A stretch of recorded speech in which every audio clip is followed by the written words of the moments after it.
Where does culture come from? Oh, Dad, that was like super good. What's for dessert? We're having homemade apple pie. Ah, Stoke! There's nothing more American than apple pie. Well, actually, the first apple pie recipe predates Columbus and was first written down in 1381. Oh, well, the English kind of like colonized the North America, so, still kind of counts. Well, until you take into account apples actually originated in Asia. I hate this family. Two of the early civilizations that formed in the Aegean region were the Minoans and the Mycenaeans. And while neither of these civilizations were the same Greeks that we would consider as the ancient Greeks, both heavily influenced the region. Through these cultures' stories, advancements, and history, the ancient Greeks developed their language, writing system, and even adopted many of their myths and legends. Before we get into the meat and potatoes, if you find this video helpful, please consider giving it a like to help me reach more people, as well as subscribing to my channel. I appreciate it in advance. The Minoan civilization arose on the island of Crete around 3000 BCE. The Minoans are the oldest Greek civilization. I use air quotes because most scholars don't consider them Greek since they didn't speak the Greek language. However, the Minoans still greatly influenced Greek culture. The remnants of this civilization at Knossos were discovered by Sir Arthur John Evans, and the ruins were excavated from 1900 to 1905 CE. And this city may have had as many as 10,000 residents at its peak and was possibly the site of the legendary labyrinth and palace of King Minos. This is actually where the name Minoans comes from. We don't know what they called themselves, but their extensive use of bull imagery and the sport of bull leaping likely led to the Greek myth of the Minotaur. Bull leaping is quite the sport, by the way. It appears to have involved jumping over a bull and performing acrobatic stunts over the top of the bull, possibly using the momentum of being thrown by the bull to pull off these stunts. I'm super glad that as time passed, we humans as a species have decided to leave stupidity like that in ancient times.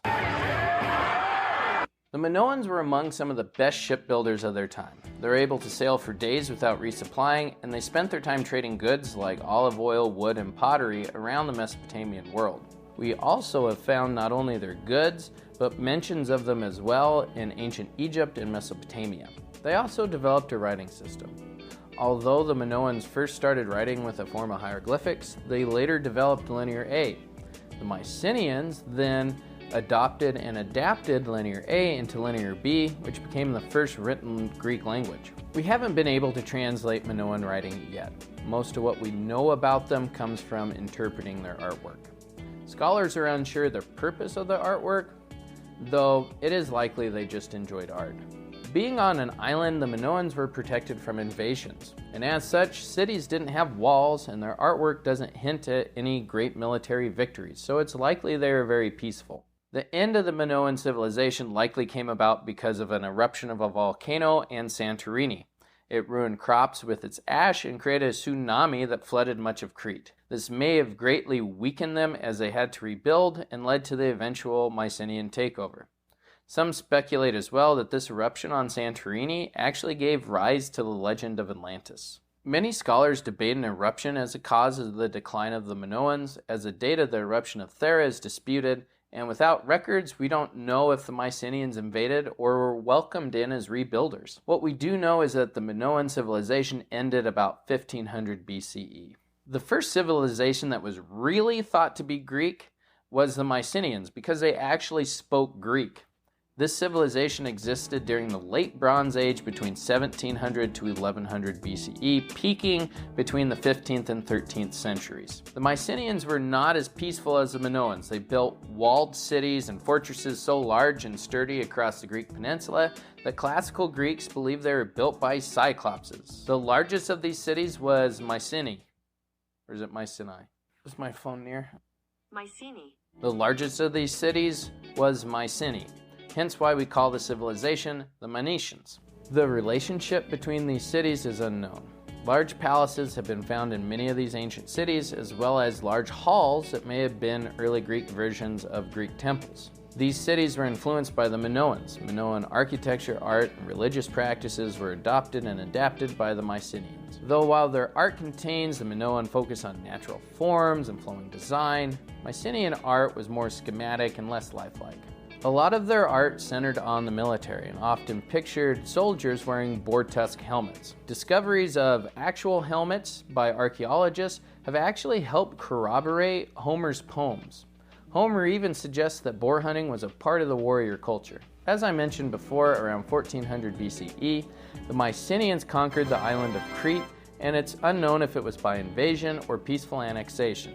They also created colonies around Greece and Italy and started trading around the Mediterranean.